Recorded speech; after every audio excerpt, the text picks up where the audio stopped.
Okay, we are officially live.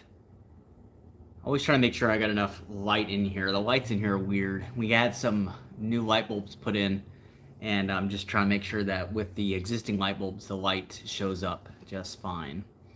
As per usual, we'll probably take a few seconds to get more people in here.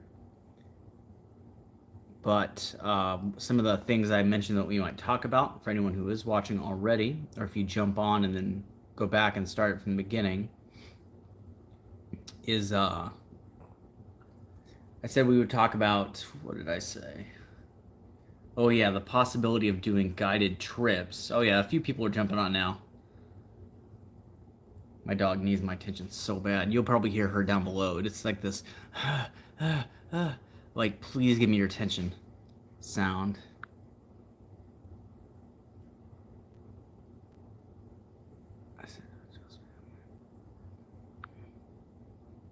Alright, gonna make sure we have the live chat going. So far, nothing going. There it is. I was gonna say, usually it takes a minute for the live chat to start going through, and now people are going through. I might have made a mistake with the setting on this. We'll find out in a second. I set it to like an unfiltered setting, so basically just get everyone going. All right, a few people are showing up. I said a moment ago on the community area of my channel that in this live stream I'd be feeling out some thoughts on potential, like, very limited guiding trips that I might offer. Very small. A couple of reasons for this. I'll get into it in a second. But I might offer a few for a limited time. There's some really cool news about green anaconda that's going around, which I've been fascinated by. And then I had a horrible attempted trip to Miami twice, both times ending in disaster. So a few comments coming through. Hello, brother. That is from Artie. FaZe says, what's up? This guy's amazing. I appreciate. If you're talking about me, I appreciate it. Terry Hancock says, do I like the Cast King 6000? I've never had one. I've had Cast King reach out to me a whole bunch of times, but they only ever reached out to me when I was working with other groups, other tackle companies, so I've never actually used their products. So I can't say for sure if I like that or not. I might try one in the near future, though. Artie says, welcome, Indonesian. You watch from Indonesia? That's pretty cool. FaZe says, like a biologist / Steve Irwin character, but better. Well, Steve Irwin was a legit biologist. He didn't have the upbringing through the academic world, but he involved himself in it very quickly once he made a name for himself. So he's always very much aligned with the current academic consensus for the most part regarding what he was doing. Not necessarily the most common practices regarding wildlife, but as far as like his approach to the broader categories of conservation, he was very much in line with a lot of academia at the time. I appreciate the thought, though, to be mentioned with him in the same sentence. It was actually Steve Irwin Day just the other day. Major Moore says, you are the best you bring the world. You are the best you to bring to the world. I appreciate it. Try to catch Gorillas Cooper. I don't know what that is. Is that a nickname for a fish? Terry Hancock says, what is the biggest open face reel I use? Biggest open face reel I use is when I go shark fishing. I have a Penn 9/0. Eventually, I do intend to get some more powerful reels than that, but I mean, that is a pretty big one. The Penn 9/0 is like about that big. Like, it's sizable. I don't think I have it. Yeah, it's not in here, but it's big. All right. Terry Hancock says, I like you. I appreciate it. Adrian Quinones says, you're awesome, dude. Shout out from Rosenberg, Texas. That is just down the road from me. I'm very close to Rosenberg, so I appreciate that shout out. Ray says, hello, guys. Hello, Ray. We got a good number of people on here. So let me get you guys, since number of people that were on here just dropped the moment I said that. I want to get y'all's opinion on something. I want to get a few more people on before I start taking questions on it. FaZe says, I like the Okuma for the value these days, but Penn has some solid stuff. Yeah, Okuma is good. They're very much like into two categories. There's the budget-friendly Okuma products, and there's like a really expensive Okuma products. But they're pretty good. Okuma's gear ratio for a lot of their stuff, their multipliers, is very slow. And that's true of pen as well. It's very hard to find an open face reel of either brand that has a very fast gear ratio, which is important to me for setting the hook on an alligator gar. You need that fast gear ratio. Major Moore says, how many sharks did you catch in the past? I've caught a good number of sharks. Actually, may have some videos of shark stuff coming up soon, so stay tuned. I have a massive, massive saltwater video coming up. I'm not going to say there's sharks in it, but I'm not going to say there's not sharks in it, so keep your eyes peeled for that one.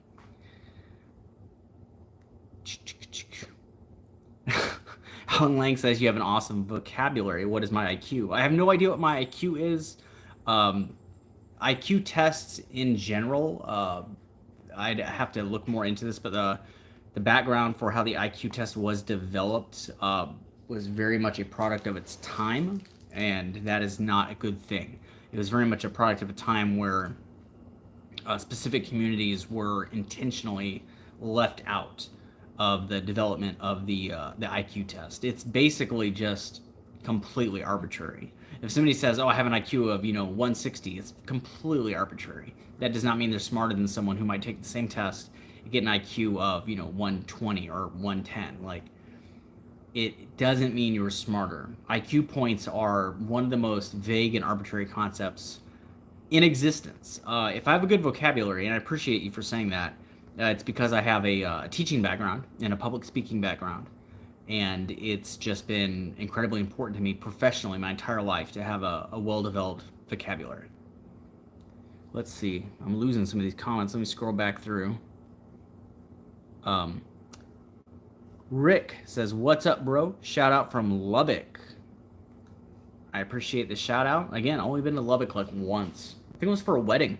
I think it was for my neighbor's son's wedding, which is so random, but that's when I was there.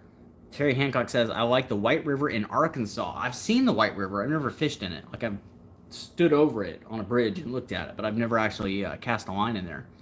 Gregory Stevens, what's up from Atlanta, Georgia? Not much. I actually have a spot in Georgia I want to explore. I don't want to give it away because it's going to be a special episode if I end up doing it. And I want it to be the title of the video and the thumbnail and the subject of the video is kind of like a shock value one. So I'm going to save that. But I do have a spot I'm looking at in Georgia for potential video later this year. And the time of year I'm going to do it is very specific as well. Let's see. Frosty Military says, what's my opinion on Daiwa reels? I'm planning on buying one soon. In general, they're the best. Typically speaking, it's hard to find a category of reel that is better than Daiwa, especially as regarding spinning tackle. Spinning tackle, they are quite honestly the best in the world. So, big fan of Daiwa. I would love it if Daiwa would give me a call sometime. Let's see. Faye says, you think my IQ is up about 140? Again, completely arbitrary. Completely arbitrary. I have no idea what my IQ is. I have no idea what it is. And it doesn't matter because that IQ points are not a legitimate measure of intelligence. Also, you don't know me personally at all. So you only have YouTube videos where I have a very limited amount of things I'm going to say to go off of. But yeah, IQ points are not a good test of someone's intelligence. Terry Hancock, and I've never taken an IQ test, by the way, before. It's not like I'm just saying that because I took an IQ test and I got a low score. I've never done it. I want to catch a big alligator gar. I'm glad you brought that up. So here's one of the things I've been thinking about. I have had an enormous number of people over the years ask me if I would do like guiding services, I guess, if that's what you want to call it. There's really no other word for it. Guiding services. People ask me if I will do guiding services.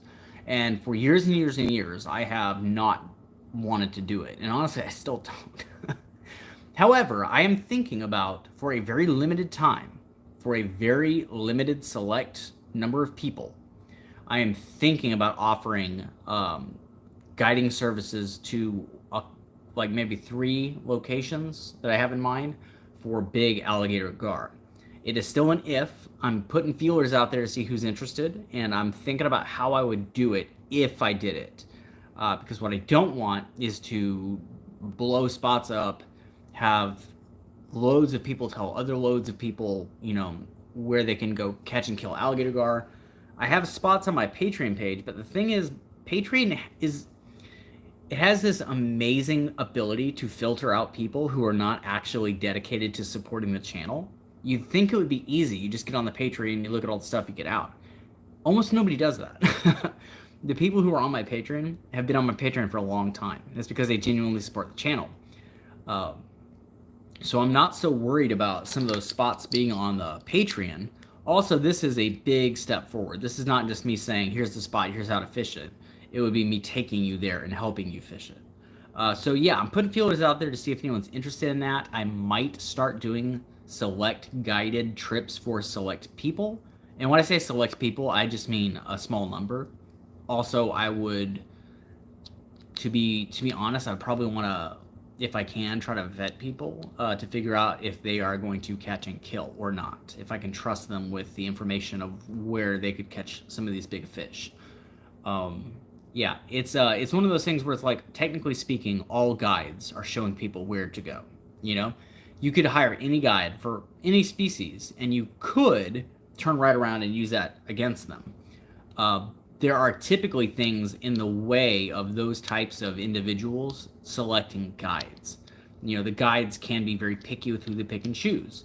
Not all guides are open for business from all people. You can get a read on people pretty quickly, even just talking to them through correspondence and writing what their intentions are. And then, of course, the pricing eliminates a lot of people who are just interested in showing up and catching fish, to kill. That's another kind of like bit of the funnel. So you get some people out by kind of feeling them out, in conversation. And then some people are not willing to pay to go anywhere. And the number of people down at the end gets much smaller. And you can kind of get a feel for people who are very genuine about the passion of catch and release fishing. And if I can kind of gauge accurately if a small select number of people have that passion for catch and release fishing and care about the conservation of those animals, I might end up offering some guided trips to those small number of people. It is still a work in progress. I will obviously post more information about this soon, but what are you guys thinking about it? I'm going to read through some of these posts.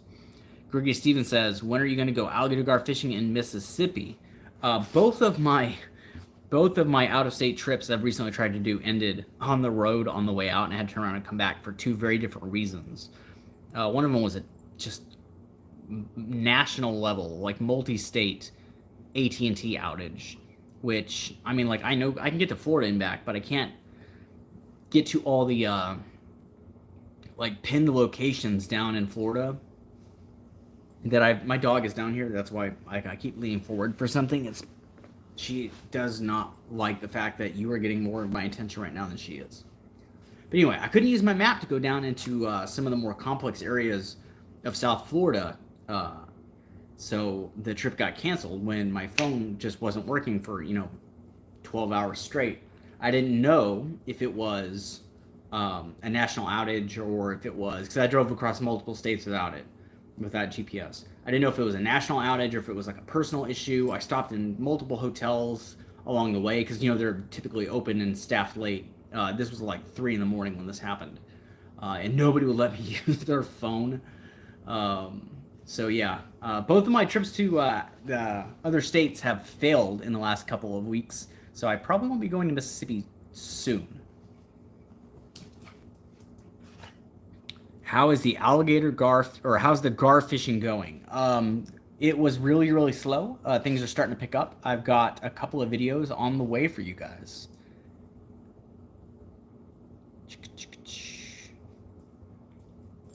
Joseph Kane says, Joe from New Jersey. Joyzy. I always think about The Sopranos when I think about New Jersey. Or actually, wasn't the Super Bowl in New Jersey? Haryanto says, Indonesia. Thank you for tuning in from Indonesia. Faye says, I wouldn't mind putting 10 or 20 bucks for the YouTube. If you are interested in supporting the channel, you can check out our Patreon page. It is in the description of almost every single one of my videos. The Patreon is much less expensive than that. It's $5 on my Patreon, and for $5 you get unlimited access to everything on there. from all the extra videos I have on there to all of the fishing spot highlights. That's the kind of the virtual guiding that I've been doing before considering in-person guiding. All that stuff is on the Patreon. $5 a month is what the Patreon costs, and it helps support the channel, and you get a load of stuff back as well. Gregory Stevens says, that will be awesome. Lake Lanier in Gainesville, Georgia.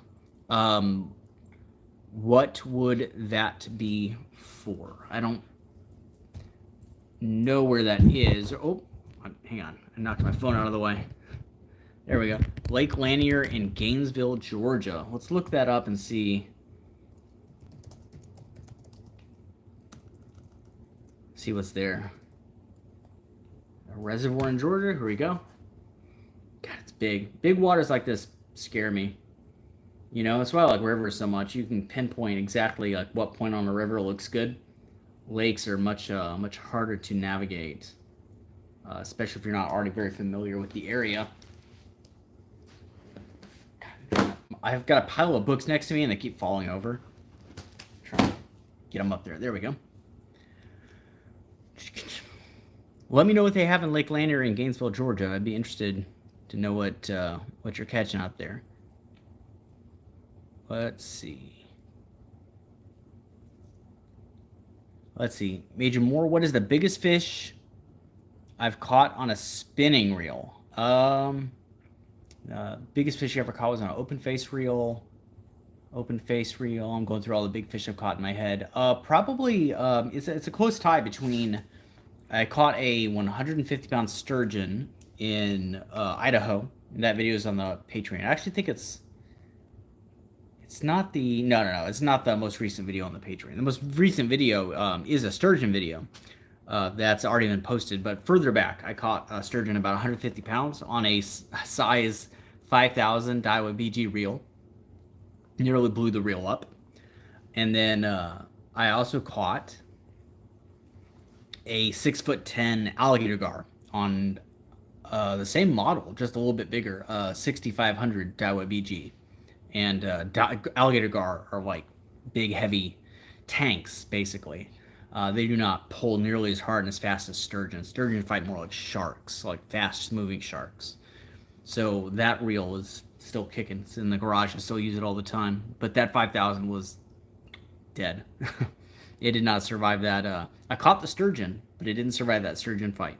And then the other one that I think would probably be tied for weight with those would be, I caught a massive stingray on, again, I can't remember if it was a Daiwa BG or a Penn Fierce, what it was. Size like 6,500 or 8,000, one of the two. It's on there. I caught it on very small like bait hooks. I was fishing for whiting for bait. Ended up hooking like a 150-pound stingray, and I caught it. And I tore my back to pieces, and it still hurts to this day, like 3 years later. So those would be the three biggest fish I've caught on a spinning reel. Liam Icorn says hi. Hello to you too. Big man on a block. You should say, no, unfortunately, I don't think you have like authority over that. If Samuel L. Jackson gets on here, I'll take his word for it. But still, you're not going to hear that from me.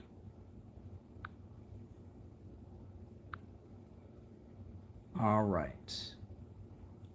Rick says he's definitely interested. I'm assuming you're talking about the alligator gar. And I say alligator gar. There's also some areas I know that are really good catfish areas. They're a combination. Typically where you find one, you find the other. So that could be an option. What I'm thinking about doing, Terry Hancock says, Arkansas River produced 300 pounds gar. I don't disbelieve you, but I would like to see proof of that.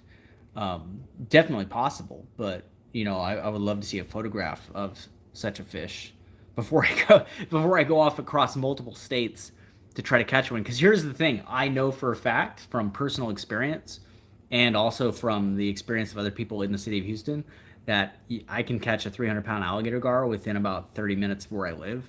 So I don't know if I would want to travel across states to catch something I can literally catch, you know, not very far away.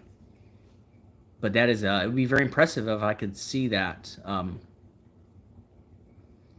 Faye says, me, I'm interested. This guy is based and legit. I appreciate it. I try to be both of those things. I try to be based and I try to be legit. But what I might do, guys, is I might select maybe 3 areas. Everyone was worried, and rightfully so. And I actually commend you guys for this. That I was gonna like blow up. I was gonna like say like I'll take you to any spot on the channel, whatever. No, if I end up doing guided trips, and that's still an if I end up doing them, I will pick maybe 3 spots, each unique for some reason, each holding very, very good fish, and I will let people contact me saying, hey, I'm interested in the trip. I want to go to this spot. And then we would work out a day from there. And I would ask, just to be sure, but I think most people I've talked to face-to-face are always on board with this. To me, I consider this a positive. If you were against it, I could obviously work around it. But I would offer the chance to be featured on the YouTube channel. I mean, obviously, if you're going to go with me to catch an alligator gar, or a catfish, and you were to catch a spectacular fish, I'd want to film it. I'd want to be able to use that on YouTube. Again, that would kind of be up to the individual in question, but I would get that person to sign in writing that, like, yes, you have permission to use the footage you're shooting. So yeah, in addition to potentially going with me on a guided trip to catch big fish, you could be the star of a YouTube episode on my show. That is kind of what I'm toying with right now. Liam Eichhorn says, what's the biggest fish I've caught? To this day, it is still the alligator gar that I'm famous for. Colorado Coin Hunter says, love your videos, bro. You are the man. I appreciate it. Faye says 500 to 1,000 per trip. I'd say, oh no. Trust me, I would like nothing more than to be like, my price is 1,000. Pay up, and get $1,000 for a guided session. But that would be absurd. Like, you pay $1,000 to go offshore and catch like a tuna, on an overnight trip, which is the kind of thing that like I could not possibly offer. So as much as I would absolutely love to see that kind of money for this, that is not going to happen. If I end up doing this, it would actually be comparatively affordable compared to what a lot of other guys do. And to be clear about this, I am not looking to compete with other guides in the area. I know some of them personally. I'm good friends with one of them. I would not want to compete for his business. So what I would do is I would make it a limited time thing. I'm doing this many trips, and that's it. You can go to one of these 3 locations if you book one of the trips. I would have stipulations on like if you could bring other people and all that kind of stuff, or I'll limit how many other people you could bring. And then I would say, if you want to go on the trip, if you want to sign this, we can film it, and you'll be on YouTube. And that would just be you giving me permission to use the footage, and so you couldn't come back later and be like, I don't want to be on camera. After I've already filmed, like potentially a great fish.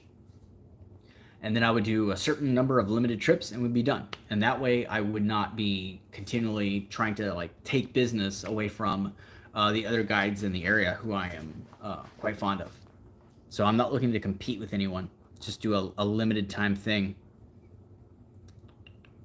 Let's see.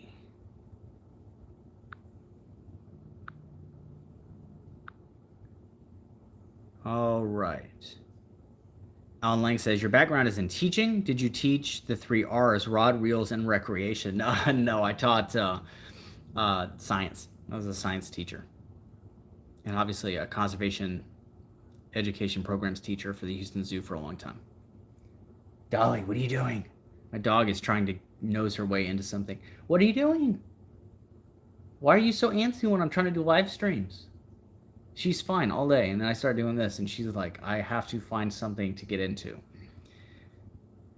Let's see. CPR is the way to go. Yeah, if you're dying, it does come in handy. Colorado Coin Hunter says, awesome idea, bro. I appreciate it. Major Moore says, what does it feel like to catch the alligator gar? if you've ever caught a bull shark, it's not too unsimilar to that. By comparison to other species of sharks, bull sharks are quite slow. They're quite heavy. So they try to muscle. They try to use muscle and weight to like just plow their way against you.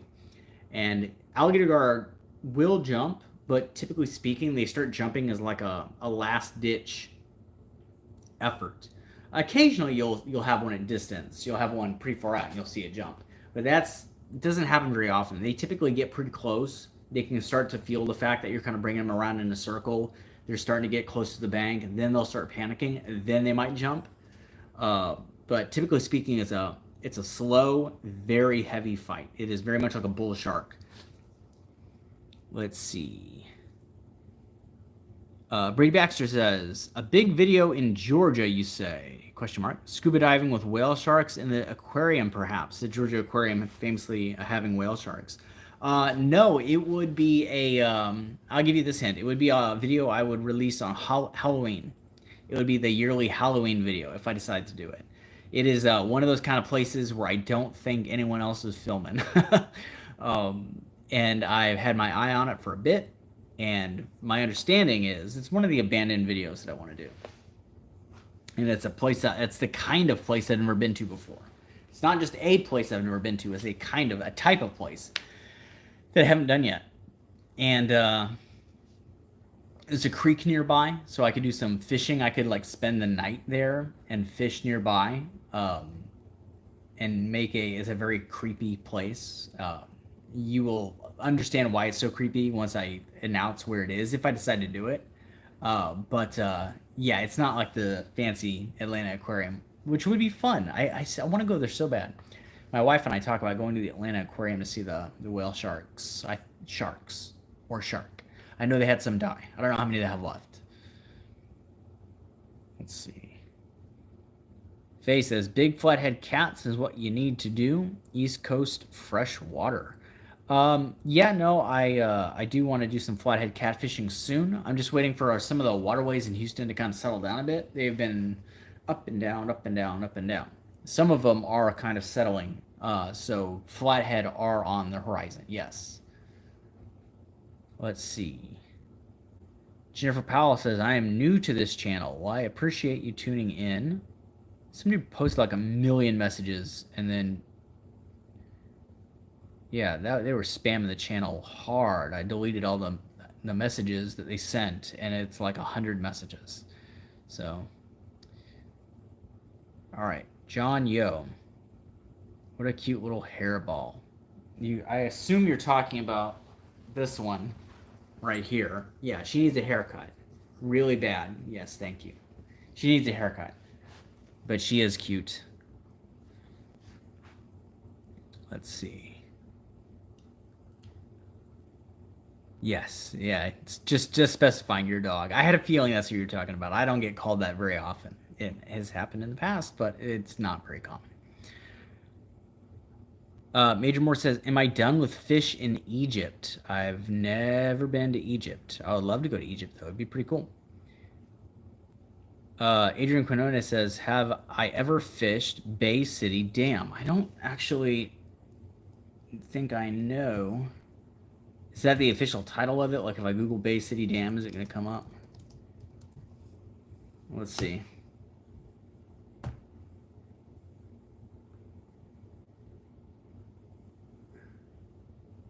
I'm pulling it up on the map now.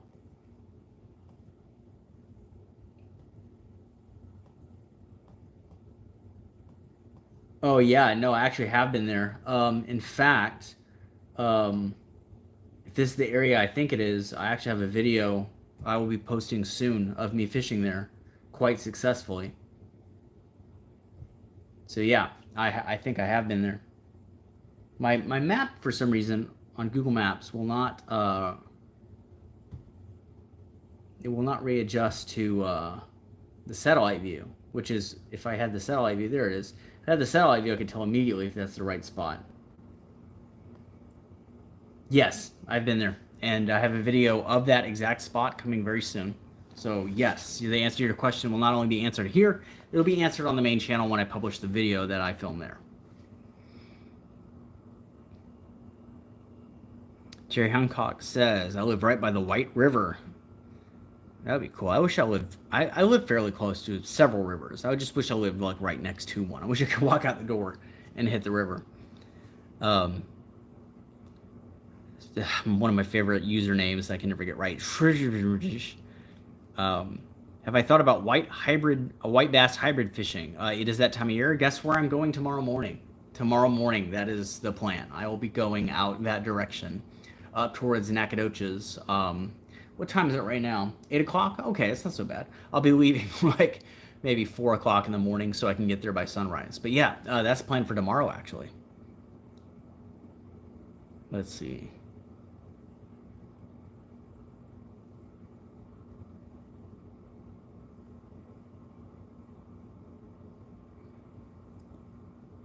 Life vlog. Meloz says hi, and that you are Indian. Hello, I love the global support that I get. It is so cool.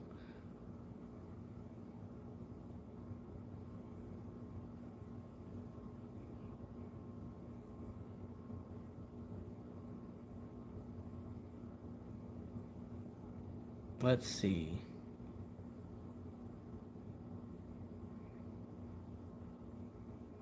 Oh, phased. If you're looking at the Patreon, it says I can't dedicate monthly payments, which is, oh, you're asking about the Patreon. Yeah, I mean, you know, the information is took me a lot of hard work and time to put it together and present it on the Patreon page. It's $5 a month if you want all that information that I wrote down. If you want like 10, 12, what is it now? Like close to 15? I have to go count. Very well detailed fishing spot highlights on how to get to the spots, what the spots are like, how to fish them, what to catch there, how to catch the stuff there, all that stuff. And if you want, you know, something like 50 extra videos on the Patreon page, like, yeah, you know, it's $5 a month. Let's see. Amanda Perez says, what happened when I was not paying attention? Depends on what you weren't paying attention to. If you mean here, not a whole lot. We were just talking about, I might start offering, if you guys are interested, I might start offering guided trips for alligator gar or catfish very briefly. I might do that maybe 10 or 15 times tops over the course of like 2 or 3 months. That's it. But we'll see. Phase, if you want to support the channel and you want to get what's on the Patreon page, you can, and this goes to anyone, you can select the $5 tier and you will have a month's access to that. And then, you know, after that time, you just cancel your membership. Cancel your membership, it doesn't charge you, it charges when you join. So you would just cancel your membership and then, you know, you don't have to keep paying over and over and over and over. Now, to be clear, you are no longer a member of the Patreon if you cancel. But if you want to support the channel monetarily and you want to see what's on the Patreon, but you can't afford to do it month and month and month and month, just do it 1 month and then you just cancel the membership. You know, all bases covered.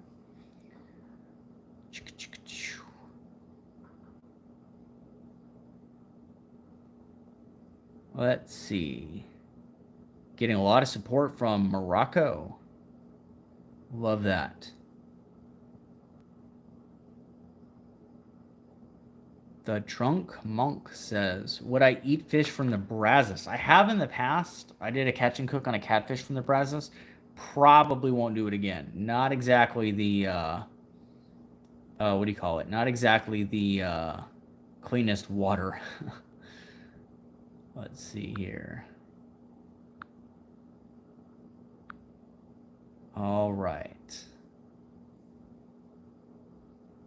Some of you, I don't think, are aware of the fact that, like, if you just start spamming comments on the channel, like, in the hundreds, I can block you. It's not difficult for me to do. I've done it, like, 3 times already. When you see my hand kind of start going towards the screen, like, that's what I'm doing. Some people are just spamming stuff in the, like, hundreds of comments. It's like, I'm gonna sit you in a timeout. It's not very hard to do, and I will do it fairly easily and quickly. Let's see. Faye says, I want to get some large flathead cats that are active feeders. I know some spots for that. I don't know if they're on the Patreon channel. Yes, they are. I don't have a fishing spot highlight, so I don't have the area like diagrammed and photographs of every single spot that's there and saying like this is how you fish the spot, this is how you fish this spot, this is where they're hiding, they're under this thing right here. That's how a lot of the Patreon is.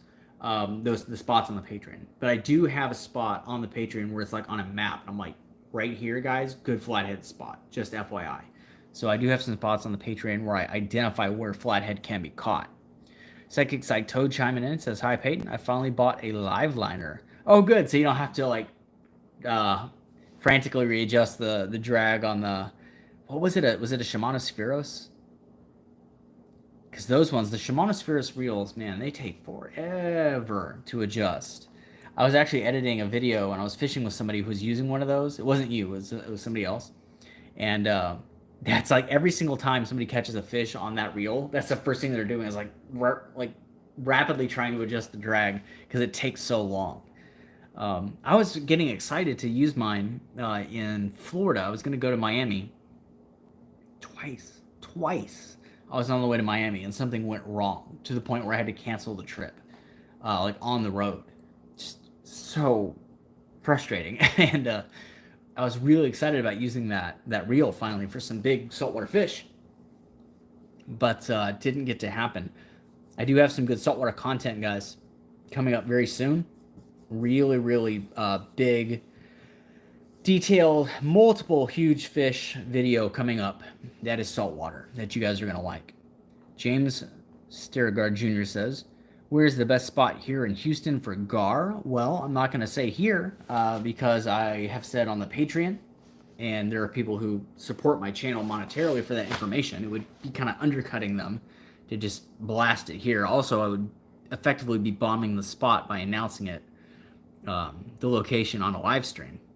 You know, I do share a few locations for certain fish, but in very protective ways that not everyone is going to go for.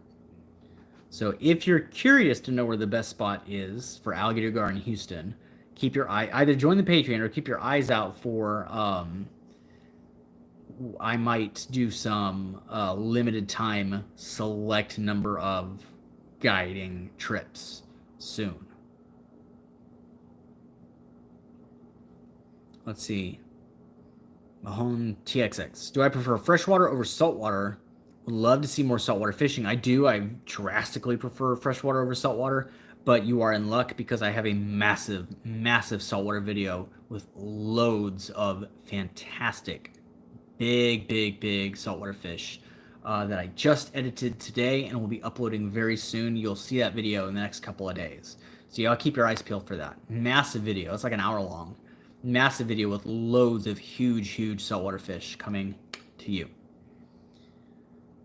What is the best bait for alligator gar? It depends largely on where you're fishing for them, but I mean, this is not a secret. Typically speaking, carp, buffalo, tilapia, mullet, shad, those are the ones they tend to eat the most. Occasionally, you can find alligator gar that are really fond of eating small catfish, but there's not a lot of species of catfish that you can use for bait, so that one's a little bit harder. Let's see. La Napolera TV says, "Where do I go fishing?" All over the place. Generally, the greater Houston area is where I'm going to be. Hello, everyone from Russia. Your name is in the Russian alphabet, so phonetically, I don't see a way to pronounce that. So I unfortunately, I'm not going to try to read your name because I don't know where to start, unfortunately. But I love the fact that I'm getting support from Russia. I love that I have support from viewers all over the globe. That is just the coolest thing. Let's see.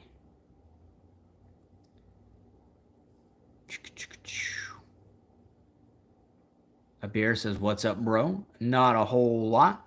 Just talking about possibly offering some guided trips for a very limited time. Only a few for a limited time. So I might or might not do that. Keep your eyes peeled. If I decide I'm going to do it, I'll announce it soon. Isaac Zuniga says, "The white bass are running." Yes, I intend to go catch some tomorrow morning. That is my plan for tomorrow, is to go catch some white bass. And I will attempt to do a white bass catch and cook on the side of the river. That is one of the things I want to do. And if I get that accomplished, that'll be on the Patreon page. But yes, lots of white bass in my near future. Fingers crossed. All right, we got 50 people watching. If you're watching now, let me know, guys. I put out a feeler. If people were interested in potentially going on, oh, and the number just dropped, so never mind. I was putting out a feeler to see who wanted to go on guided alligator guard trips with me for a limited time. So if you are interested, I will put out some info that you can reach out to me, and we will talk about whether or not that is something that we'll do for a short amount of time. I'm not going to do this forever. Let's see. I went to Somerville and caught some nice ones. A few over 4 pound white bass. That is a good fish. That's a really good white bass.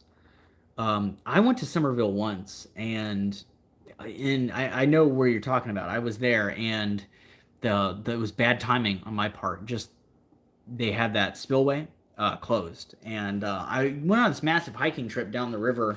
Really phenomenal looking space, like really cool, like dead trees, like jagged sticking out of the water along the banks, and old railroads going over it. Really cool stuff.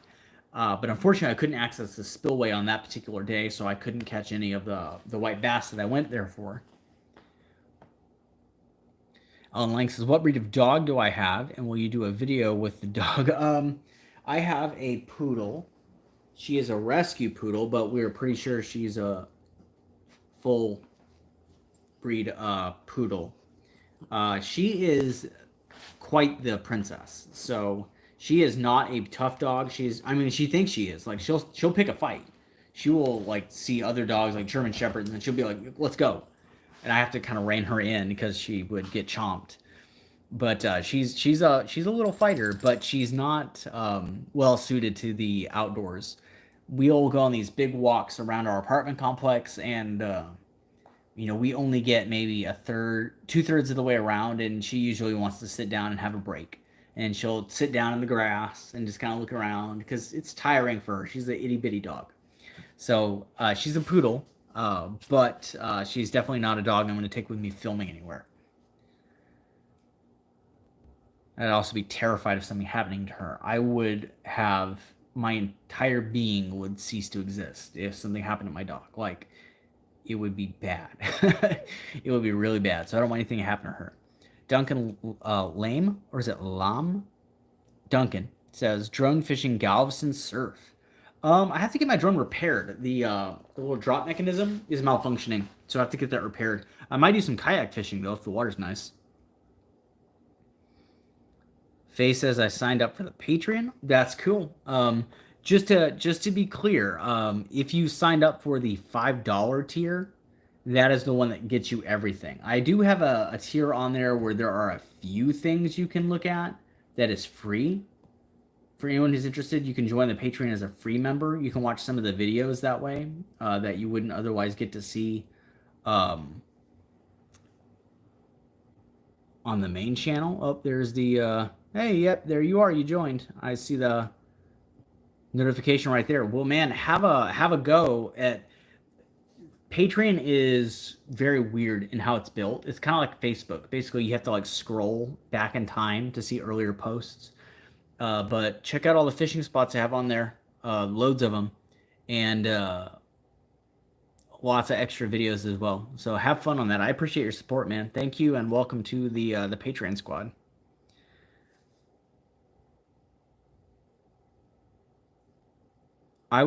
Anything you want to leave, man, anything you want to give would be greatly appreciated. Greatly appreciated. Now, keep in mind, I have inquired about this, so I have already asked. Unfortunately, you cannot, as an administrator of a Patreon page, the Patreon is kind of ancient in some ways. They don't allow you to gift like Patreon memberships because I've tried to do that. I've wanted to like gift like subscribers a Patreon membership before, and Patreon will not let you do it. It's really weird. So keep in mind that if you give more than the required 5 up front, I cannot extend it beyond a month. It would say, okay, the 5 for the month we're accepting, and then Patreon will say the rest of it is going to be like a donation. It won't save it for monthly payments later. So if you give more than $5 at one time, keep in mind it will still only give you access for a month. If I could personally extend it for you, I would. I have tried. Patreon will not let me. So just keep that in mind. If you're thinking about giving more money than the required 5, just know that.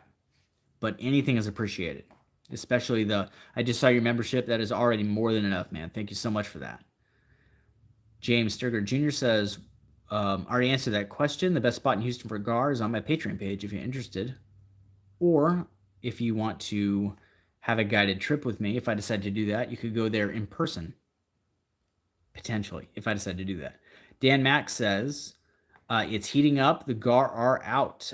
Yeah, I'm excited about it. The temperature is getting to the upper 70s. The temperature of the water was in the upper 50s.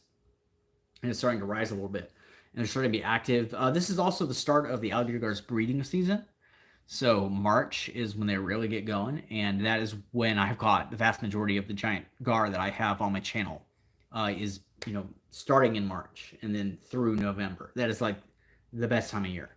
So yeah, tomorrow I'm going out for some white bass fishing, but I'm keeping a bunch of tackle with me, and my intention is to maybe hit some alligator gar spots on the way back. We'll see.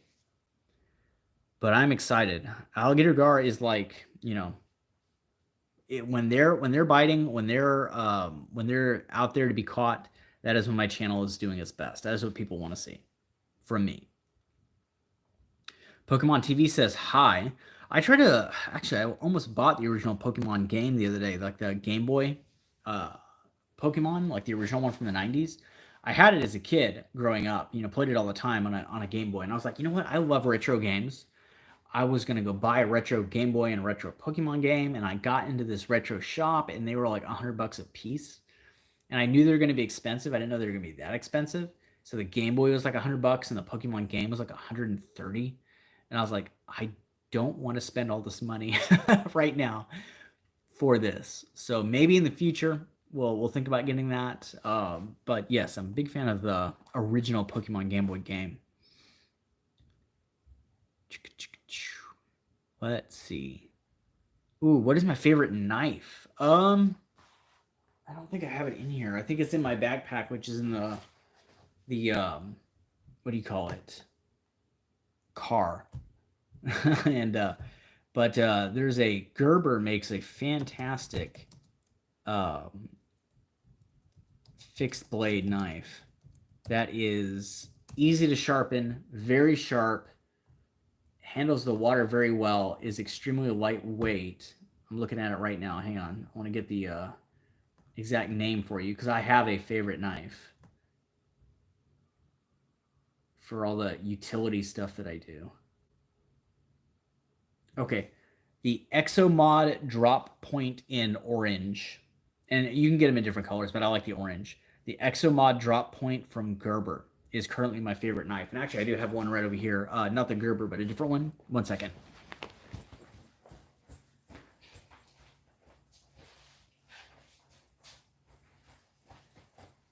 I am also a fan of the classics, the classic buck knives. Quite fond of these. This one needs a good cleaning and a good sharpening. I actually had it in the kitchen for exactly that reason. I just didn't get to it yet. I am a huge fan of these. These things get razor sharp. And some of the blades on them are very thin. This one is what model is it? This is the one that has the thicker blade on it. So the blade is not quite as long, and it's a little bit thicker. Some of these have actually a thinner blade than this. But yeah, this is a fantastic, solid, classic knife. I love these. But as far as like filming is concerned, utility, being near water constantly, cutting bait, cutting rope, cutting line, the Exomod drop point from Gerber is my favorite knife. Let's see. Yes, Phased is asking about the different pricing. If you look at my Patreon page, you will see you can join as a free member, which you can see some of the stuff on there. You can join to get everything, all of it, the entire thing for $5. But you will also see a couple of tiers on there that are more than that. that was from back in the day. Back in the day, I had it a higher price and I lowered the price. But there are a few people who haven't gotten out of those tiers yet, even though I've told them, like, hey, just start paying $5 instead of the higher price. I appreciate the support, but you can't delete tiers or edit tiers when there's people in them. So you'll still see them on there, but I made it where nobody else can join those higher priced ones because you would be wasting your money. You could get everything for $5. The bigger, more expensive tiers, or the more expensive tiers, you're not actually getting anything more out of those. It would be the same as the $5 one. So if you're going to join the $5 one, and then when those people eventually, it's been a long time, so they may not, but eventually, if they switch over to 5, I would eliminate those expensive price points from existence because there's no reason for them to be there.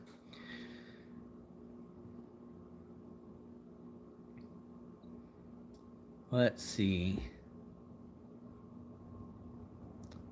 Eric Francisco, super chat hour $100. What does that mean? Like you want to send $100? I would appreciate that, but I actually don't think I have super chat turned on. I have to go into the settings on my YouTube Studio app and change that. I don't think I have super chat on here. You can always donate it to the Patreon or find me on PayPal.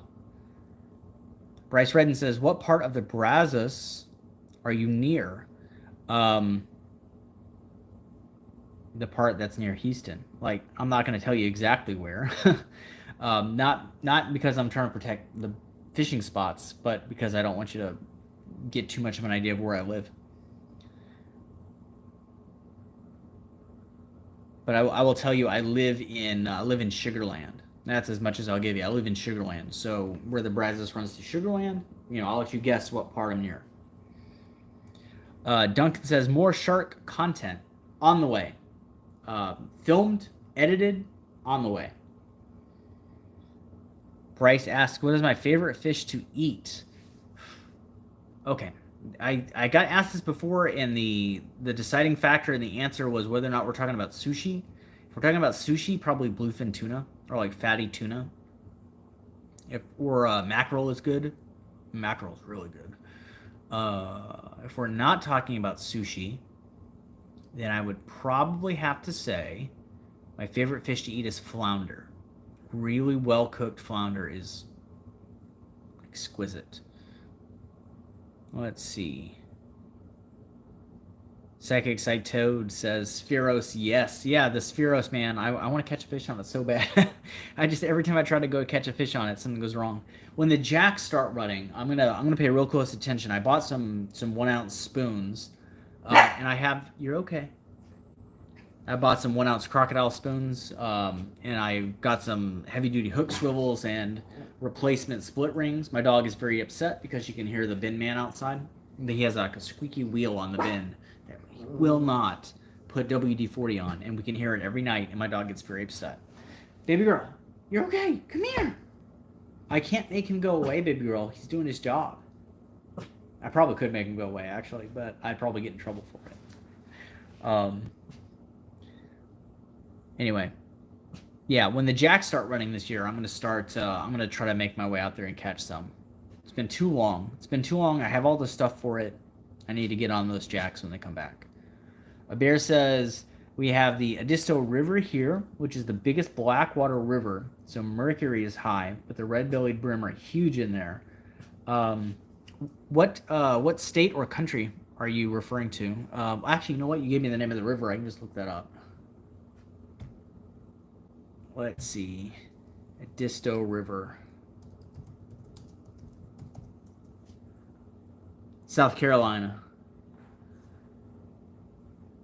Yeah, people keep telling me I need to go to the Carolinas to film, and I'm thinking they're right. That would be a... Hey, I heard it. I know. He's being so loud. The bin man out there is being so loud. Come here. Hey. I'll be right back. Stop. I hear him, baby. I hear him. There's nothing I can do about it. He's gonna make some noise, okay? You've got to be okay. She's so mad. All right. Fresh Haddon says, hello, everyone. Hello. Glad you're joining in. Psychic Side Toad says, it took about 18 turns to adjust the drag on the Spheros. Yeah, man, those things. Like on the one hand, it's good that the drag is very sensitive, but on the other hand, it just. I'm glad you got the live liner because it is the Spheros is very much a lure throwing reel, very much a reel for throwing big lures for big fish, not fishing bait. Let's see. Mahone TXX says, if you could only fish one, Trinity versus Brazos versus Buffalo, what would I fish? Brazos, easily. Trinity, I don't like too much. Buffalo Bayou can be very hit or miss, and also I've found personally it stays cold longer throughout the winter. The water in the Buffalo Bayou area seems to stay colder longer. The Brazos River is probably my favorite river to fish, but I do like all three for various spots. Have I ever fished? This is from Two Tone. Have I ever fished South Carolina? I have not yet. I should. What is my favorite rifle? I don't shoot rifles enough to have like a list of, what is my favorite rifle. Basically, if it's accurate, it's accurate. It's a good one. I could tell you what my favorite pistols are, but like I don't shoot rifles enough to have a list of favorites versus least favorites. Actually, you know what? If you're interested, I have a gun video about all the firearms that I own, and I shoot all of them a lot in a big, long, almost hour-long video on my Patreon page. So if you're interested, and by the way, that one you don't have to pay for. So if you go to my Patreon page and you say join as a free member, you do not have to pay me any money at all to join as a free member. The firearm video is one of the ones you can watch for free. So if you want to see the guns that I have and what I like to use and what I like to use it for, that is on there for free.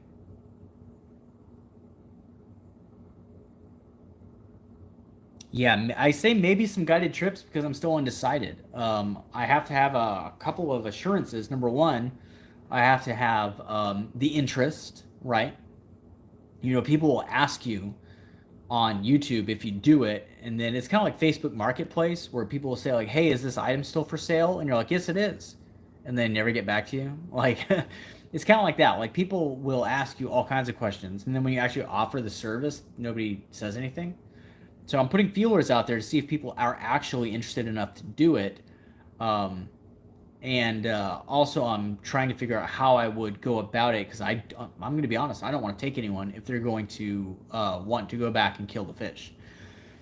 I'm trying to think of a way to basically figure out if people who are interested have their heart in the right place and if they're interested in catch and release. Because if I get the idea that you're not, like, I'm not taking you. So I'm trying to figure out a way to reliably figure that information out. So yeah, I'm not teasing it. I'm hyping it up a little bit, but I am also trying to legitimately figure out if there's interest and think about how I would do it if that was something I could pull off. I'm leaning towards yes for a limited time, but we shall see.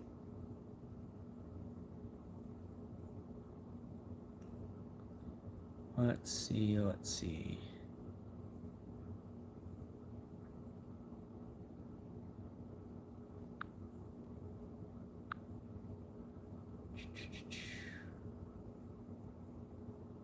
Russia has some giant cats at the nuclear accident site. You mean Chernobyl? Yeah. I saw that River Monsters episode. They have relatively small ones, comparatively speaking. Wells catfish, despite being native to the region of Germany and the UK and things like that, they in those regions they only tend to grow to be about 5 feet long, maybe pushing 100 pounds. Hey, you're okay. I don't know if you guys can hear that, but I can hear the guy's bin wheel squeaking. But yeah, the Wells catfish in those regions don't get huge by Wells catfish standards. By normal fish standards, they're monsters. But when you start getting into like the Po River in Italy or the Ebro River in Spain or some rivers in France, that's when those things start getting big, real big. The Po River in Italy, I think, produced a recent world record, if I'm not mistaken. I think it was the Po River. I'd have to look that up again, but I do believe that catfish was 8 feet 4 inches long. Or was it longer than that? It might have been longer than that. I think it was longer than that. Anyway, those things are monsters. Once you start getting to warmer waters like the Po or the Ebro. Let's see. Faiz says, is that how you say it? Faiz? Do I like freshwater trout? If you mean fishing for them, it can be fun. I don't like filming it because nobody watches it, but it is fun to fish for them. If you mean, do I like to eat them? Yes, no, they're real good. In fact, one of the best things that I ever cooked myself was a baked rainbow trout that I didn't catch it. Somebody next to me caught it and gave it to me, and I took it home and cooked it and made a Patreon video of me like baking it, and I baked it with like a glaze of like honey and spices, and it was really good. So yeah, I do like freshwater trout. Let's see. Two Tone says, nice. I'm in Charleston. Went fishing on Saturday and only caught one whiting in 5 hours. Yeah, sometimes you have days like that. Going to Charleston. If you don't know what movie that's from, I'm going to Charleston. Back to Charleston. I can't remember the exact phrase. Going back to Charleston. It's one of the all-time great movies. That line is preceding one of the greatest lines in movie history. Where will I go? What will I do? Frankly, my dear, I don't give a damn. Motor Ed asks, what do I think of Rodney Dangerfield? He don't get no respect at all. Let's see. Hey, my dog is so sad. She's so sad. I'm not going to be on here for long, I promise. All right, what is my favorite fish to eat? I think I mentioned that earlier. Depending on whether or not we're talking about sushi, it's either tuna or flounder. Let's see. Russian army. Hi, I'm from Russia. How do you feel about Russians? I have no problem with people from Russia. I mean, unless you give me a reason not to like you on a personal level, I don't dislike you. Like, I have no problem. Let's see. See if we have any questions. I'm going to scroll through for a bit, see if any questions are coming up.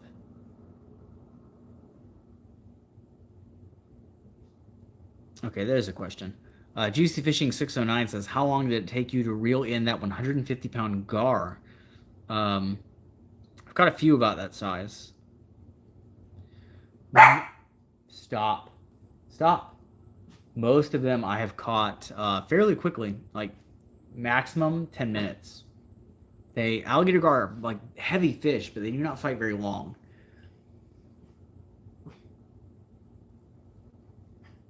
Let's see. Loads of comments in what appears to be the Russian alphabet, if I'm not mistaken. So massive respect from all my viewers from around the world. I am so glad you're here, and I appreciate your support so much. And because it's I think it's the Russian alphabet. I not only do I not know what it says, but I can't try to Google Translate it from that alphabet, and I can't phonetically try to figure out what you're saying. I just know I appreciate the fact that you're here. Davidson Lort says, sorry for coming in late. What did I miss? Not too much. We were talking about whether or not I will offer guided alligator gar trips in the near future. I might offer a select few. I'm still feeling people out, or people's thought processes out on whether or not there would be a demand for that. And if I feel like there is, I will offer a select number of alligator gar guided trips for a select amount of time. And you know me, I know where the big fish are, so they would definitely be worth your while. But again, still in the feel out phase. Giggity says, hey.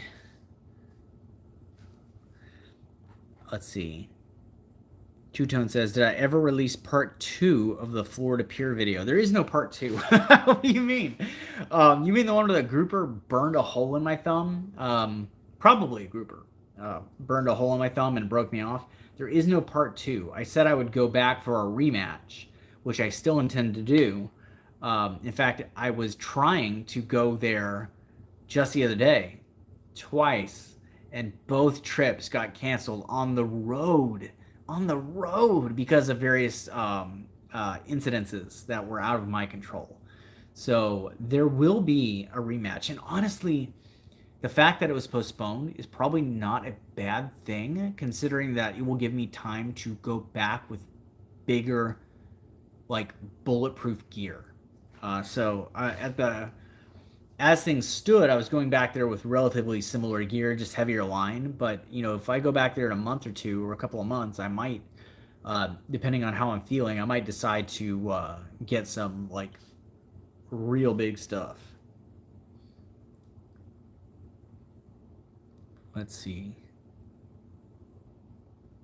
Are those 1 ounce spoons too light? Would 2 or 3 be better for them jacks? I have all three. I have 1 ounce, 2 ounce, and 3 ounce. 2 ounce typically work well. The last year they were running, I went out there to try to catch some, and they would not bite anyone's lure who was throwing over 1 ounce. They were going after the small stuff. So I actually have all three selected. Okay, we just lost connection for 2 seconds, but we're back. I was answering a question about fishing spoons. I think the jacks are going to be going for slightly smaller ones. We'll see. The Brazos is hard to fish. It can be. That is one of the reasons why it helps to go with somebody who knows the area very, very well, like I do. Always, Naya says hello. Tony Gonzalez, good evening, wildlife. What's up, man? Juicy Fishing 609. What do I think about bow fishing? Depending on the species that you're going for, I don't have a problem with it. If you're going for invasive fish, carp, even though carp are naturalized, they still breed fast enough that bow fishing does not affect them. If you're going for like those types of fish, bowfin or carp or things like that, I don't have any problem with it whatsoever. If you were using bow fishing as a way to kill very vulnerable fish that have slow growing rates that are near threatened, like alligator gar, I don't like you at all.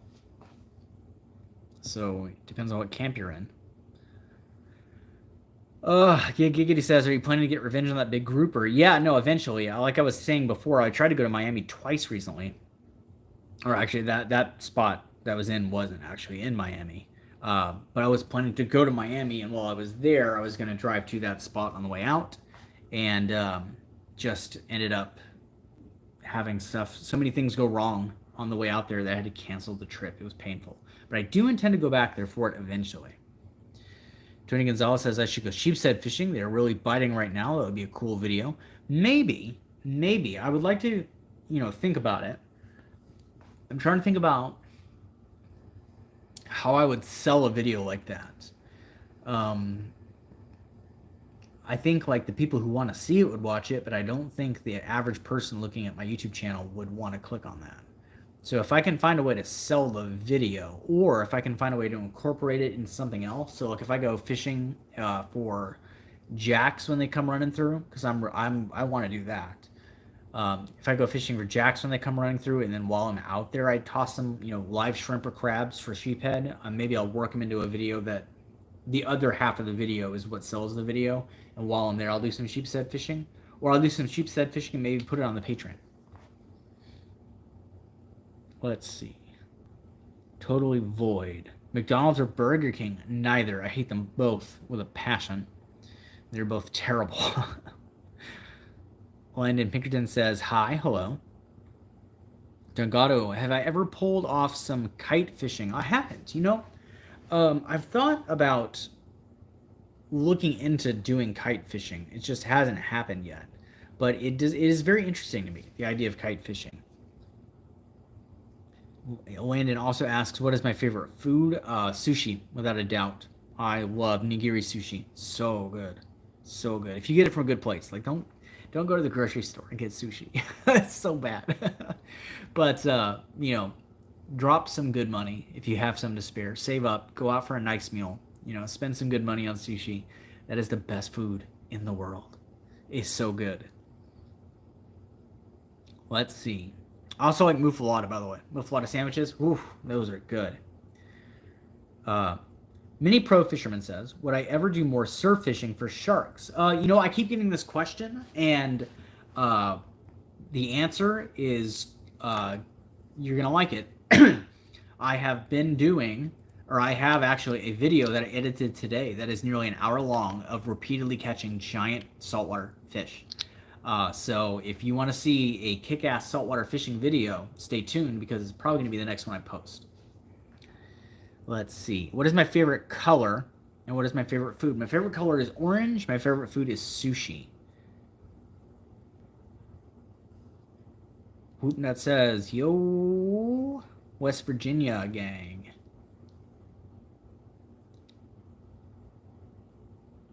Let's see. Do I speak Russian? No, unfortunately. You know, I wish I spoke multiple languages. I don't, unfortunately, speak Russian. My limited amount of Russian is limited to like. In fact, you know what? I don't even think I remember how to say hello. God, I've forgotten everything about Russian. There was a point where I learned a couple of words here and there of various languages, and Russians are hard for some reason. For me personally, I don't know how other people feel about this, but for me personally, Russian is a hard one to get into. So no, unfortunately, I don't speak Russian, but I wish I did. Justin B says Ethan Hawke, Foxy Beast. Yes, he is. Yes, he is. Let's see. Two-Tone says, I wouldn't want to fish for alligator gar. I would love to fish those abandoned parks and other locations like that. I wouldn't guide anyone to those spots for the simple reason is that, typically speaking, I'm not supposed to be there. So, like, I'm willing to take that risk myself, but I'm not going to drag somebody else along for that ride. Albert Lopez says, hello, this is Albert. My dad and I fished with you and Muhammad on a Patreon trip. Yes. Yes, I remember. I was actually watching some of that footage back. Some of that footage is going to be used pretty soon for a video. Yeah, I remember you being there. It is good to hear from you again. Let me know if you've been catching any good fish. It's getting to the time of year where things are warming up, so we should be able to catch some good fish soon. Let's see. Oh, by the way, if you're not aware, I used to do Patreon fishing days where I would say on my Patreon, I would tell everyone, hey, this is where I'm going to be on this day fishing.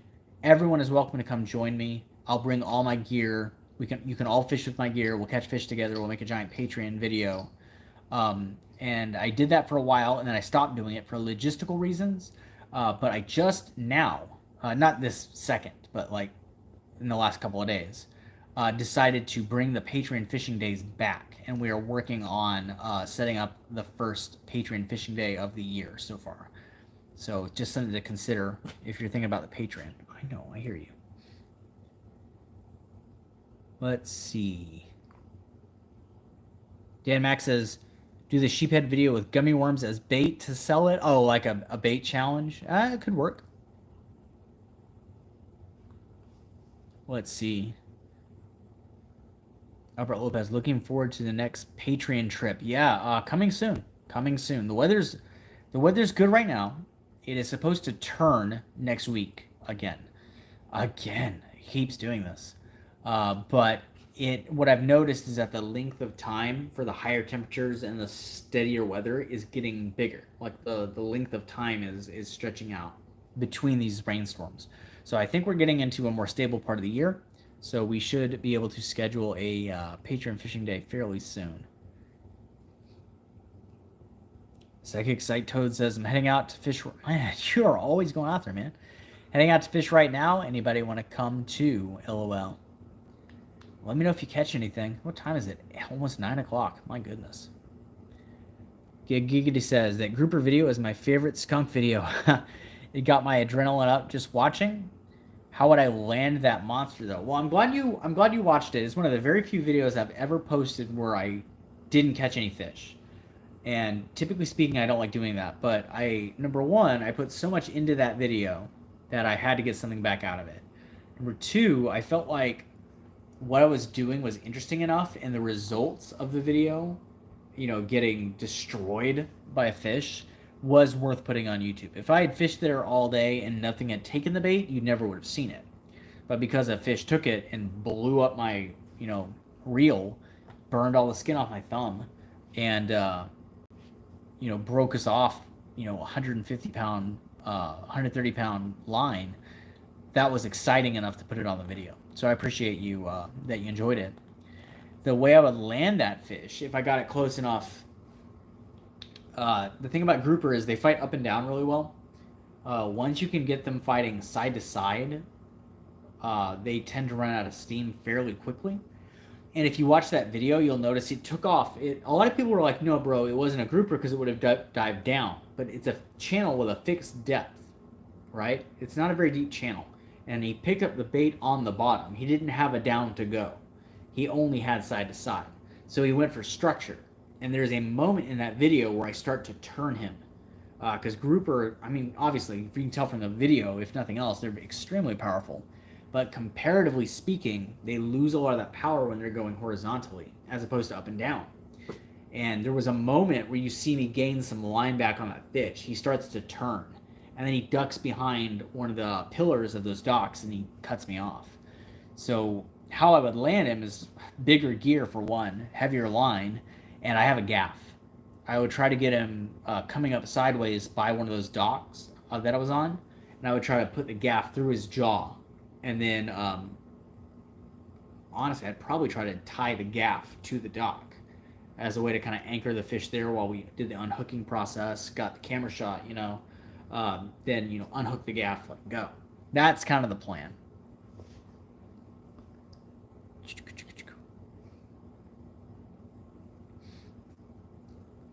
How do I compare the fight between the sturgeon and the giant 8'2" alligator gar? Alligator gar are like tanks. Sturgeon are like jets. That's a good way to describe it. Alligator gar are big. They're heavy. They're like bull sharks. They hunker down. They use muscle and weight. That's the thing. They use weight. They're slow and they're steady, and they'll try to power against you.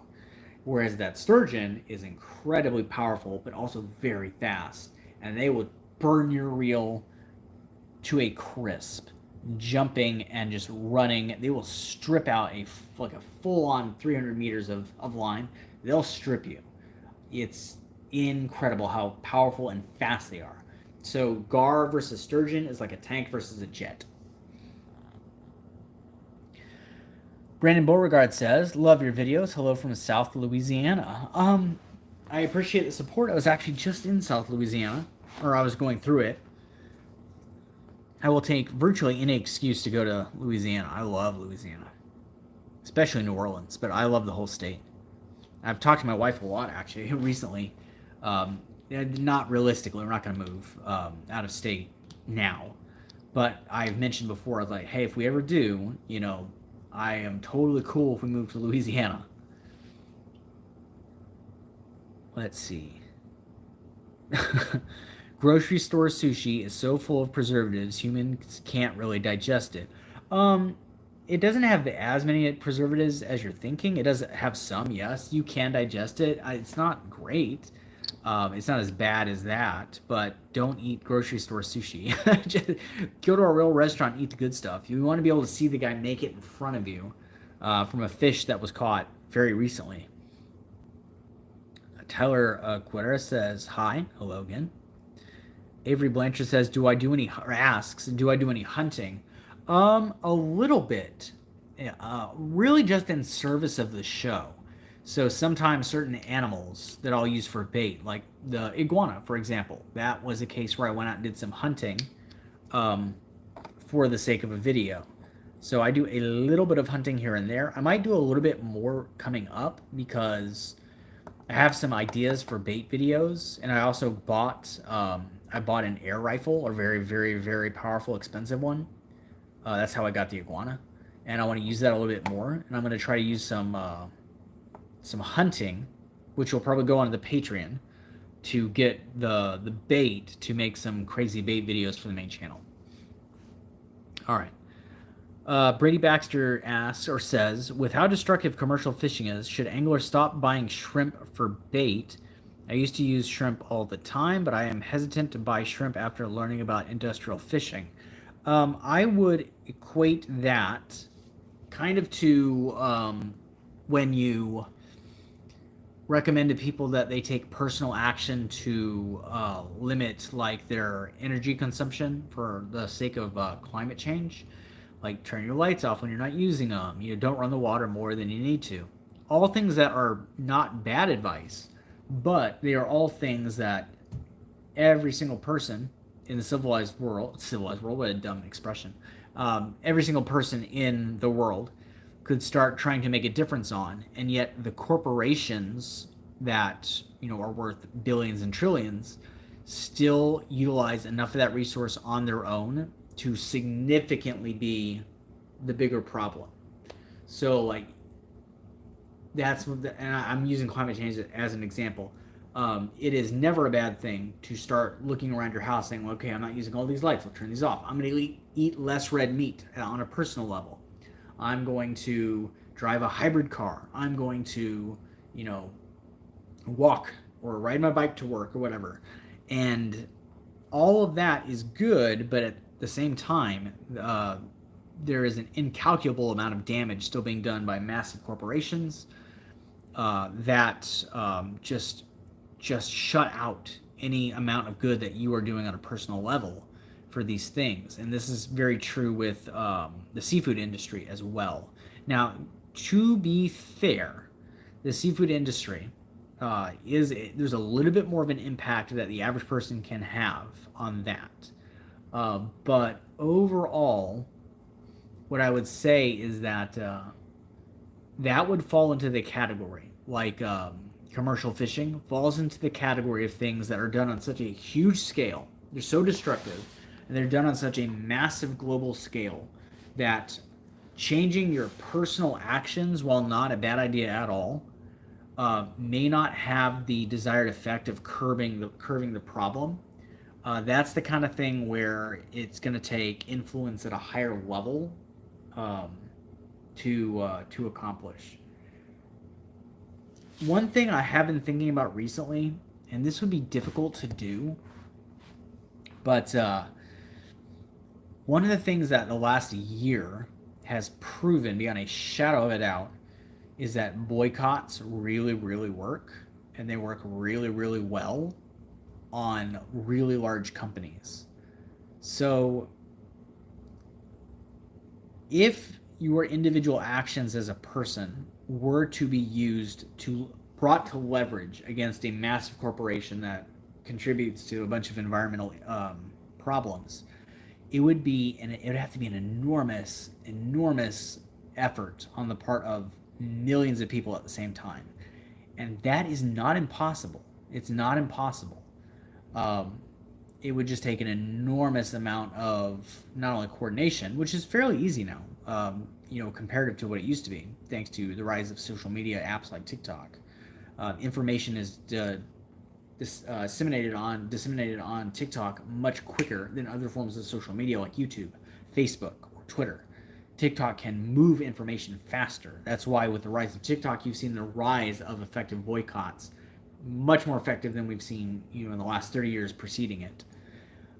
So I don't know. I think if you were to get a massive movement started to curb the destructive patterns of a specific part of the seafood industry, maybe an effect could be felt. I don't know. It's worth looking into. What I would think you'd have to figure out is, because it's almost all destructive, right? The trawling practices that seafood companies use, it's almost all destructive. You would have to look at which segment would have, for lack of a better phrase, the one that conservationists use all the time is the umbrella effect, right? It's kind of annoying when you work in the industry to hear people use it so often, because it can be used as both a strategy and an excuse.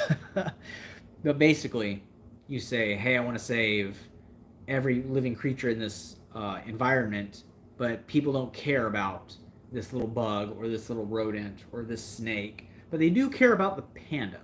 So if we can pass legislation to protect this environment for the sake of the panda acts as an umbrella for these other species. That is the basic idea behind the umbrella approach to conservation. And it has its pros and cons, but you would have to kind of pick a that approach, I think, to have any kind of real impact, because there are so many different imports from the seafood industry that go all over the world. It would be really hard to target a specific company on a specific species to have a specific desired effect. It would be hard to do. I don't know. It would be worth looking into. It would just take an enormous amount of work for that to work. Let's see.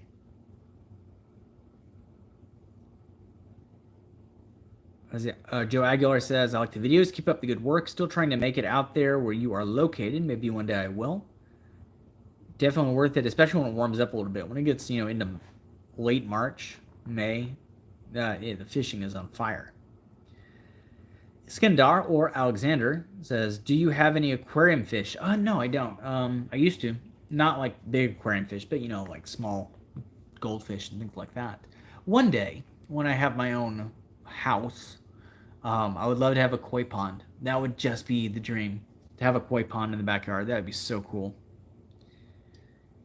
Let's see. Albert Lopez says, you went out this weekend, Saturday night. Surfside Access Road number 2. Yeah, I know exactly where that is. Nonstop monster whiting, 12 inches. That's a good fish. That's a good fish. Hopefully some fish are chasing them, right?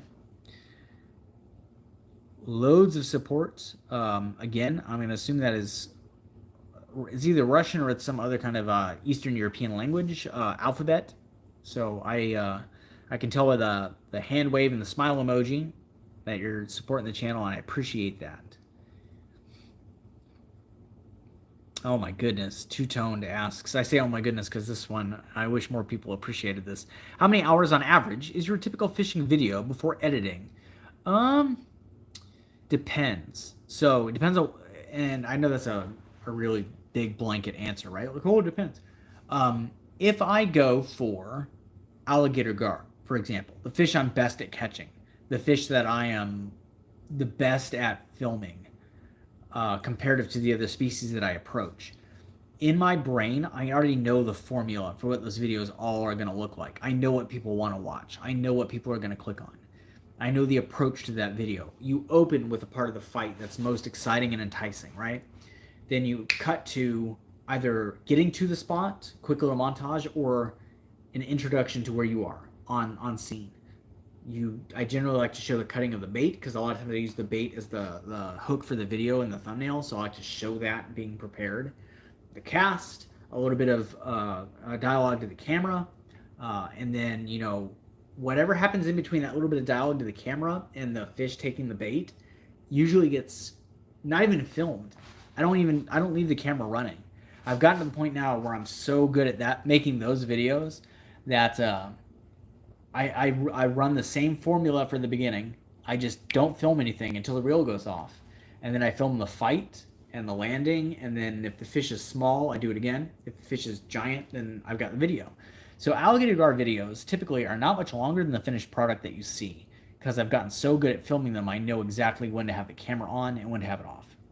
For saltwater videos, there is typically a ton of footage of me filming all throughout the day that gets cut out of that. It could be 2-3 hours worth of footage. Even that is less than a lot of people will shoot. I tend to be of the persuasion where I will turn my camera off if nothing is happening. And basically I have a really good sense of when action is about to happen. So I'm really, really in tune with whether there are fish running or whether my line is starting to move or the rod is starting to respond. In the moment that happens, boom, the camera goes on. Secondary camera is already in position. That goes on. Wait like 4 seconds. You gotta wait like 4 seconds for these GoPros, these older GoPros that I use, to turn on. They're filming. They register they're filming. 1, 2. The film starts counting frames. Now it's filming. It takes like 4 seconds, right? So you notice the line is starting to go. You go 1, 2. Hit the cameras on. Go 1, 2, 3, 4. Action. And then you run, and because you don't want to pick up the reel and start reeling and fighting, and then the camera just then starts filming, even though you pushed the button like 4 seconds ago. I usually will try to push it before everything starts. Wait 4 seconds. Know the camera is running, and then action starts. But yeah, so alligator gar videos or freshwater videos that I'm really good at filming, they're not a whole lot longer than what you see. Um, unless, of course, sometimes some videos I will film all throughout the day and I'll catch all throughout the day, and then I will put some of those on the main channel and some of those on Patreon. So in those cases, there's a lot more footage, but you're just seeing I've made more than one video and you're seeing one of the several. But typically, I've only got the camera running when I know things are happening. I've gotten really good at that over the years. 8'3" is my biggest alligator gar from Gordon Bow. It's 8'2". 8'2" with a 48-inch girth is the biggest one I've caught to date. Tucker Hosman says, I love fishing. And he asks, what is my favorite rod and reel combo? All time, probably the Shimano Dakota 600 and the Denali bottom feeder medium heavy action.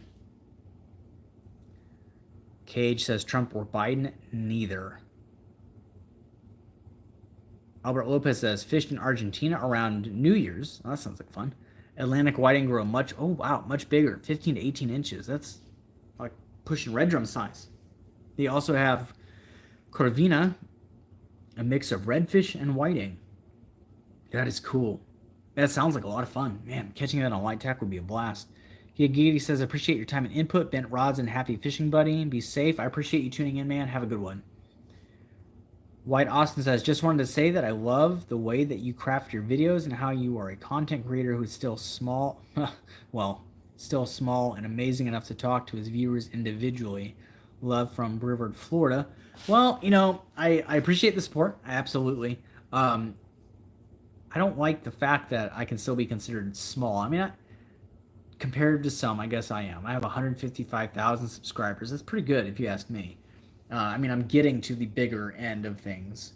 And I've got videos ranging into the tens of millions of views. But yes, the one thing that won't change is speaking to people individually on a live chat like this or in the comment section. I always want to respond to people if I can. If you're giving me your time and attention, I want to respond with my own time and attention. Harmony says, can I play a song on my TV? No, because I don't want to get copyright struck. Kira Mist, that's a good name. Make more fishing videos, please. Well, I'm making them as fast as I can. I've got some in editing right now that you're going to see very soon. Let's see. I'm Justin Urias says, hey, bud. What's up, man? All right.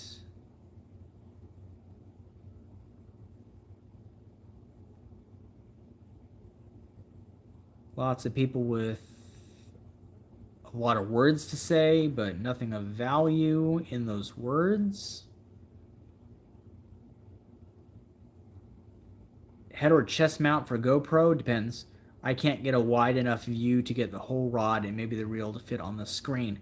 That is why I use the chest mount. So with the chest mount, I can see the back of the camera and I can position my hand to the point where I can see the frame and I can angle the entire thing in there.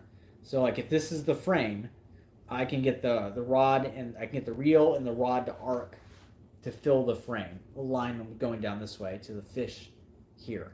So if it's on the chest mount, I can visually see that I'm getting the whole action and frame. The drawback is that when you're pulling fish in, a lot of times your hand is going to move right into the camera. But the footage you do get tends to be much, much, much, much more specific. The head cam is advantageous because you can basically just look and know that what you're looking at, as long as your eyes are pointing forward and you're not doing this move, is what is being filmed. Which, if I am lure fishing, I will typically use a head cam. If I am bait fishing, I prefer the chest cam because I'm going to have longer periods of holding the rod with the running fish on it. So I can actually like look as it's pulling drag to make sure the whole thing's in frame the way I want.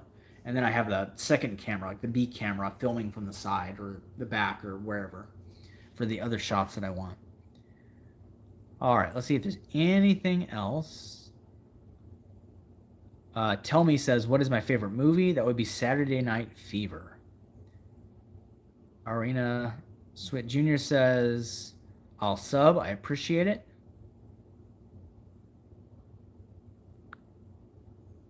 Let's see. Who else?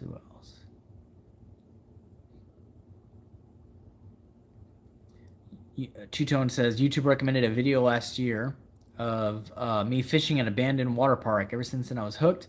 I was nervous when they shot at you. Yes, in that one video. Yeah, the abandoned water park videos are fun. I've got a couple of other cool abandoned places I've never been to before that I will be going to soon. That should be an absolute blast. Yeah, getting shot at was not fun at all. Actually, I'm not gonna lie, it kind of was after the fact. Once I knew I was, in one piece, your heart rate is through the roof. The adrenaline is, something. All right. Thoughts on big river hooks for gar fishing? I know you used it once. It was years ago. I don't typically like them. I know the ones you're talking about. The big river hooks from Gamakatsu. They have like the very... they're like the big river hooks. They have like the octopus style hooks, and they have a V-shaped bend in the bottom, and then they jet back out. They have like a weird like configuration, kind of like that. I find that not only are they very, very large, which tend to not be great if the gar breaks away or tries to swallow the hook, which anytime you're using a J hook is more of a possibility.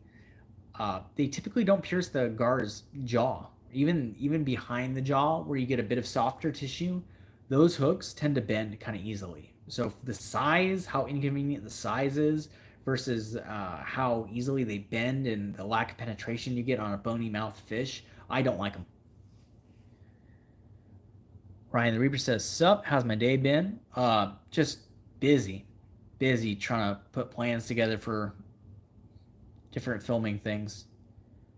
Miguel Hernandez says, what state do I fish in for those giant gar? Texas. I fish in Texas. All right, guys, if you are interested in potentially going on a guided trip with me for alligator gar, let me know. You can let me know in the comments here or in the post. I put a post in my community section on my channel about that. You can let me know there. I will probably make up my mind if that is going to be official in the next day or two. I am off on a big filming trip tomorrow. Lots of content to film for you guys. I've already got a lot of content already filmed that I'm editing right now. Keep your eyes out. Massive saltwater video with huge saltwater fish. One after the next after the next. The kind of video you guys are always begging me for is coming. It's edited. It is in the process of uploading right now. It will be posted very soon. Keep your eyes out for that. All right. There are a few more questions coming in, but as you can hear, I am losing my voice. And I also have a very early morning. I got to wake up around like 4 o'clock to drive up to Nacogdoches to try to catch some white bass. So I am going to head out of here. Let me know about the alligator gar guide fishing if y'all are interested in me doing that. And stay tuned for the upcoming massive saltwater fish video that is going to be posted very, very soon. All right, guys, I am checking out. I will talk to you guys about some of the other topics that I mentioned I wanted to talk about, like giant anacondas and stuff that is in the news right now, a little bit later. All right, guys, thanks for tuning in. I'll see y'all later.